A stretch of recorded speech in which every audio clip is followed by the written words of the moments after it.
नमस्कार दोस्तों, हमेशा की तरह आप सभी से हमारा एक बार फिर से निवेदन है कि अभी तक आपने अगर पीपीएफ लाइव चैनल को सब्सक्राइब नहीं किया है तो आज ही चैनल को सब्सक्राइब कर घंटे वाला बटन दबा दीजिए, जिससे कि आपको सबसे पहले हमारे चैनल पर खबर मिलती रहे। तो आइए आज की खबरों की शुरुआत करते हैं। रविवार को मिली एक दिन की छुट्टी में आराम कर लेने के बाद फिर काम पर लौटे हैं बाबा के बुलडोजर। नगर मजिस्ट्रेट दीपाली भार्गव व ईओ नगर पालिका रविंद्र कुमार के नेतृत्व में सोमवार को मशीनी चौराहे के आसपास अतिक्रमण विरोधी अभियान चलाया गया। इसके दौरान कई जगह विवाद की स्थिति बनी, लेकिन पुलिस बल के आगे किसी की एक न चली। लोको रोड से मशीनी मार्ग पर स्थित नजूल की भूमि पर बनी करीब 1 दर्जन दुकानों पर बाबा का बुलडोजर का कहर बनकर टूटा है। मशीनी मार्ग पर भी अतिक्रमण की जद में आए दुकानों और भवनों पर बाबा का बुलडोजर कहर बरपाता रहा। जिला प्रशासन के सख्त रुख को देखकर लोग खुद ही अपना अवैध अतिक्रमण हटाते गिराने में लगे रहे। बुलडोजर से कई दुकानों व मकानों के सामने के चबूतरे, दीवारें आदि गिरा दी गईं। दुकानों के पीछे का हिस्सा खुद तोड़ने की हिदायत दे दी गई, जिससे कि कम नुकसान हो सके। सुबह 10:30 बजे तक अभियान चलाया गया। ईओ पालिका ने कहा कि प्रशासन ऐसी व्यवस्था करेगा कि खाली की गई जमीन पर कोई दोबारा कब्जा न कर सके। नगर मजिस्ट्रेट ने कहा कि सभी के खिलाफ एक समान कार्रवाई की जाएगी। मशीनी मार्ग से होते हुए लोको रोड तक कार्रवाई पहुंच चुकी है। पूर्व में मशीनी चौराहे पर नजूल की भूमि पर बनी दुकानों को हटाने का आदेश दिया गया था। उन्हीं दुकानों पर आज बुलडोजर गरजा है। आपको बताते चले, इन दुकानों से कब्जेदार लाखों रुपए महीना किराया भी वसूलते थे, पर आज बाबा के बुलडोजर की काली नज़र इनकी इस अवैध बनी दुकानों पर पड़ गई और देखते ही देखते सभी दुकानों को जमीजोंद कर दिया गया। इस दौरान बड़ी संख्या में पुलिस बल भी मौजूद रहा। आप तस्वीरों में देख सकते हैं किस प्रकार से बाबा का बुलडोजर देखते ही देखते दुकानों को जमीजोंद करने में जुटा हुआ है। आज हम लोगों ने मसैनी चौराहा और मसैनी से लोगो रोड पे अतिक्रमण खाली कराया। सरकारी जमीन भी कहीं थी, उसको भी खाली कराया गया है। हाँ जी, नजूल लैंड पे लोगों को समय दे दिया गया था, उन्होंने खाली कर दी है और कुछ आज हटा दिया गया, कुछ कल हटा दिया। कई वर्ष से बता रहे थे कि ये लोग काबिज से, अब कई वर्षों से जो भी सरकारी भूमि पे काबिज है और ये सड़क के किनारे वाले जो आए हैं उन सभी पे हमने अतिक्रमण मुक्त करा दिया। मसैनी से लोको रोड मार्ग पर कितने मीटर? 14 मीटर दोनों। अच्छा, ये जो दुकानें तोड़ी गई हैं, क्या इनको पहले अल्टीमेटम कितने दिन पूछे? हाँ, इनको बता दिया गया था, कल भी बता दिया गया था और इन पर कोई भूमि संबंधी अपने कोई साक्ष्य नहीं है। ये लोग खुद ही से खाली कर दिए। मैम, ये जो चौराहा है इसको कितने मीटर के आता लिया जा रहा है? ये नक्शे के हिसाब से जब 4 रोड मिली हुई हैं तो सिगरे के हिसाब से जहाँ पॉइंट आए फिक्स पॉइंट से वो हमने ले लिया। किसी तरीके का विरोध कोई? कोई विरोध नहीं। पुलिस प्रशासन का सहयोग किस तरीके का? पुलिस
वो तो कारपेट बिछ जाएंगे नीचे लेवल पे दे रहे हैं पूरा ये आगे वाला अंडरग्राउंड जो बना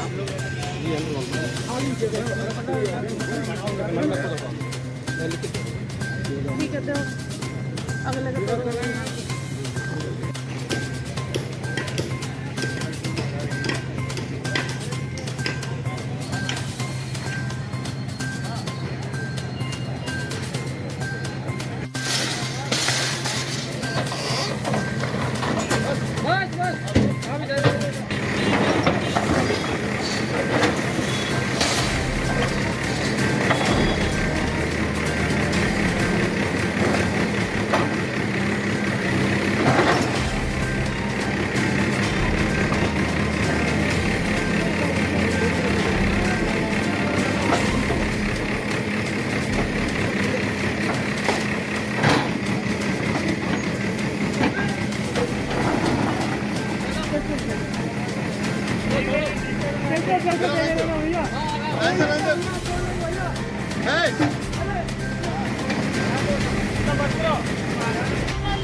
की रास्ता किधर से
मैडम ये बोल्ट वाले हैं सारे खुल जाएंगे